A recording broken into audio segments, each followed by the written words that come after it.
Balik ko, sige po. Balik ko rin po sa pulis para makuha yung pero dinidikit. Pinapatawanan ng reporter para ano. Hindi, di ba nagbabayad yan? Kung mayroon bang mga nasugatan o namatay sa panibagong airstrike. Ilang linggo na inaatake na ito sa mga kalusugan binigyan ni Muammar Gaddafi upang proteksyonan ang Alias Dodong po. Sa huli, ipinahayag ng NATO forces na isang ang Sige po. incident ang naganap. Maraming salamat din po sa inyo. Nawala ng supply ng kuryente ang higit 300 kabahayan. Mga taxi squad na ito po si Poy, masisipag. Sa Nigeria, USA, ang pananalasa ng buhawi sa kanilang estado. Ayon sa fire service, ang buhawi ay inilalawang bilang maikli, ngunit matalas. Sa lakas ng buhawi ay nabasa dito ang mga bintana at natanggal ang bubong ng mga nadamay na kabahayan habang ilang puno din ang nabunot ng buhawi. Sa ngayon ay wala pang report na may nasugatan o namatay sa naganap na pananalasa ng buhawi.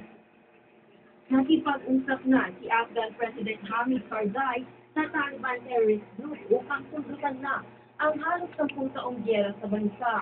Ayon kay Karzai, welcome ang lahat sa bansa na tanggap ang konstitusyon, demokrasya, kalayaan at development sa Afghanistan. Ikinagagalak naman ng Afghan President matapos na magpahayag ang Amerika na natili sa ito sa peace talk sa mga Taliban bagamat wala pang nabubuong pagtutunan sa mga batid na nakapag-deploy na ng mahigit 100,000 tropa ang Amerika sa Afghanistan. Planong manlisan o maglunsad ng malawakang kilos protesta ang grupo ng manggagawa sa United Kingdom bilang pagsanuha sa pagsuwa ng UK government na bumalangkas ng hakbang para magsawa ng pension reform.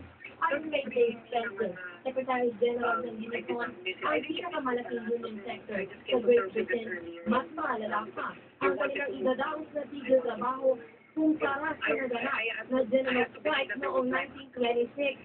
Sa ilalim kasi ng reforma, ang provision sa retirement age sa public sector ay itataas sa 66 mula sa kasalukuyang 60. Kaya't dalawa na lamang ang pagpalab ng UK Workers Group. Ikinasal na ang nakababatang kapatid ni Princess Diana na si Charles Spencer sa kabilang itong isinaging social entrepreneur at dating modelo o modelo na Karen Gordon. Ayon sa report, ginanap ang kasalan sa milanang bahay ni Spencer sa North Ampton-Shire sa England. Kabilang ni Charles Spencer sa dalawang naging asawa nito. Hindi naman naiulat kung bakit hindi dumalong sa kasal sina Prince William at Duchess of Cambridge si Catherine Middleton. At yan ang ating foreign news para sa andan ng mga bansa ako si Liz Yung gamit niya, oh. Final ba yan sa Vegas? Ano yan eh? Para Tony Vegas? Oo, Tony Vega.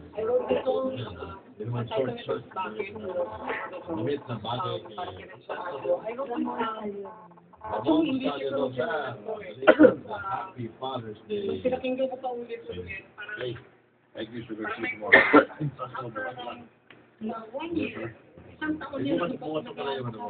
Okay, so see you on Well, mo sure ni Jackie, no? Thursday. Dalawang palakasan. Yung balance sa mga kasama natin maligo. Ikaw na, te. Good morning, Martin.